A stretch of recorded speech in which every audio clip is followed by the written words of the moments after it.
Kayo po ba mga bossing ko ay isa sa mga napakarami mga pangarap sa buhay? Ay siya mga bossing, huwag kang panghihinaan ng loob. Ang mga taong fighter, hindi nasuko sa hamon ng buhay at napakasipag, napakamatyaga at madiskarte ay walang imposible, lalo-lalo na kung sasabayan nyo na mahigpit na kapit sa mahal na Panginoon. Huwag kang makakalimot magdasal ay kahingi ng gabay. Ngayon pa mga bossing, ano po ba itong aking pinapakitang ito? Bukod po sa sipag at tiyaga at pananalig sa mahal na Panginoon, mainam na meron po tayong pampaswerte na pinaniniwalaan. Ang mga taong mahilig sa mga ganito ay punong-puno ng pag-asa sa buhay. At sila po yung tipo mga bossing ko na hindi nasuko sa hamon ng buhay dahil sila po ay maraming mga pangarap. Kaya mas mainam, sabayan natin ang mga ganitong mga pamamaraan upang sa ganon, ang mga kamalasan na paparating o mga pagsubok na pinagdadaanan ay kaagad nyong malampasan.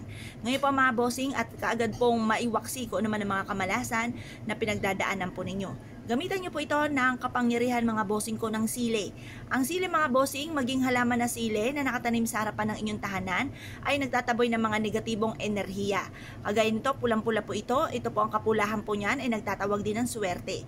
Ngayon po kung kayo po may problema sa inyong pong buhay, pag-ibig, pera, o kaya po'y kalusugan, o apple of the eye ka ng mga taong chismos at pakalimera, mainam na gamitan niyo po ng ganitong mga pamamaraan. Upang sa ganun mataboy kaagad ang mga kamalasan dahil maaaring maraming kamalasan sa inyong kapaligiran kung kayo nakakaranas ng mga ganyang sitwasyon. Gamitan niyo po ito mga bossing ko ng 5 piso. Ang 5 pisong luma ay kulay gold mga bossing, for abundance po yan. At yan po ay bilog para mabilis gumulong ang magandang kapalaran. At yan po ay metal para mas maging fighter po kayo sa hamon ng buhay. Yan po mga bossing, ang gagawin nyo lamang po ay ganito. Kumuha kayo ng 2 sangkap na ito mga bossing ko at pagkatapos ay bitbitin kahit saan kayo magtungo. Mag-wish ka ng mula sa inyong pong puso. Sabihin niyo po sa pamamagitan nito ay magtutuloy-tuloy ang pasok ng swerte at kailanman hindi ka na mamumblema tungkol sa usapin ng pera.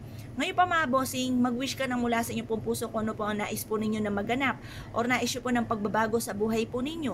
At pagkatapos mga bossing ko, ibilad niyo po ito sa sinag po ng araw hanggang alas 8 ng umaga. Makalipas ang alas 8 ng umaga, ay kunin niyo po ito. At ito po nga ay pwede niyo bitbitin kahit saan kayo magtungo or kaya ilagay sa may pintuan po ninyo or itusok niyo po ito or tabunan niyo ng lupa na malapit sa inyong pong pintuan. Ang dulot po nito ay swerte mga bossing. Kung kayo pinaniniwala at nais po itong gawin mga bossing, huwag na po kayo magpatumpik-tumpik pa. Subukan nyo po ito dahil ito po ay subok na napakaswerte. Isa rin po ito sa paborito ko na pantaboy ng kamalasan.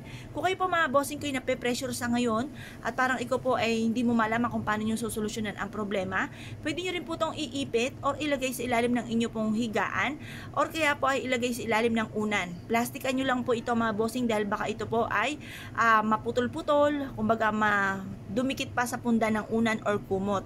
Kaya mas mainam naka-plastic po siya. Ngayon pa mga bossing, kung kayo po naniniwala at nais po itong gawin, subukan nyo po ito para ngayon pong buwan na ito mga bossing ko ay magtuloy-tuloy ang pasok ng swerte at hindi na po kayo malasin pa. Or kung mamalasin man, may dumating na pagsubok, agad nyo po itong masusolusyonan. Kaya kung kayo pinaniwala at nais po itong gawin, asya mga bossing, good luck po sa inyo po lahat.